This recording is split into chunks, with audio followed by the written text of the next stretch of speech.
ဒီနေ့ကတော့ဒီ talk ကိုအတူတူကလေ့လာကြရအောင်မနေ့တုန်းက speak ရယ် say tell အဲ့ဒီသုံးမျိုးကိုအတူတူကလေ့လာခဲ့ပြီးပြီဆိုတော့ဒီနေ့ကတော့ talk အလှည့်ပေါ့နော်ဒီသင်ခန်းစာကိုအများသူကလေ့လာလို့ရအောင် like comment share လေးလုပ်ထားပေးဖို့မမေ့ပါနဲ့နော်ဒီ screen မှာပြထားတဲ့အခြေအနေကိုအရင်ကြည့်မယ်နော်ဒါဆိုလို့ရှိရင် talk ရဲ့အသုံးနှုန်းကိုနားလည်သွားပါလိမ့်မယ်ပထမအဦးဆုံးကတော့သူ့ရဲ့အတန်ထွက်ကို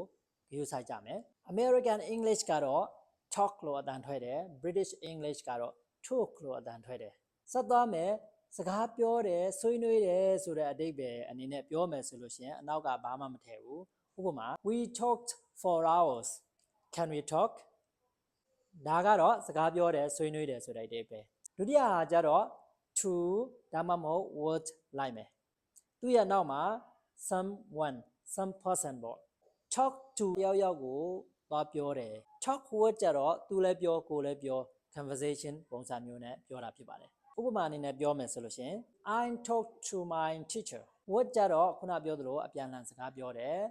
I talked with my friend talk to ကျတော့ကိုကသွားပြောတယ် talk word ကျတော့အပြန်အလှန်စကားပြောတယ်ဆိုတာနားလည်လောက်ပါပြီเนาะ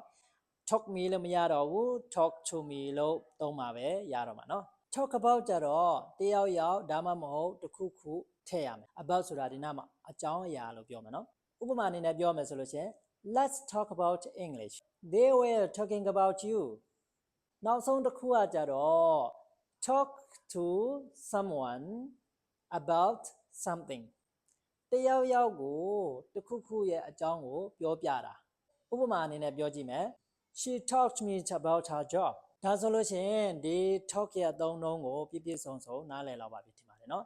မိမိရဲ့ကိုယ်ပိုင်ဝါကြများတွေကိုရေးပြီးတော့မှ comment ပေးခဲ့ပေးဖို့မမေ့ပါနဲ့အောင်เนาะ see you on the next video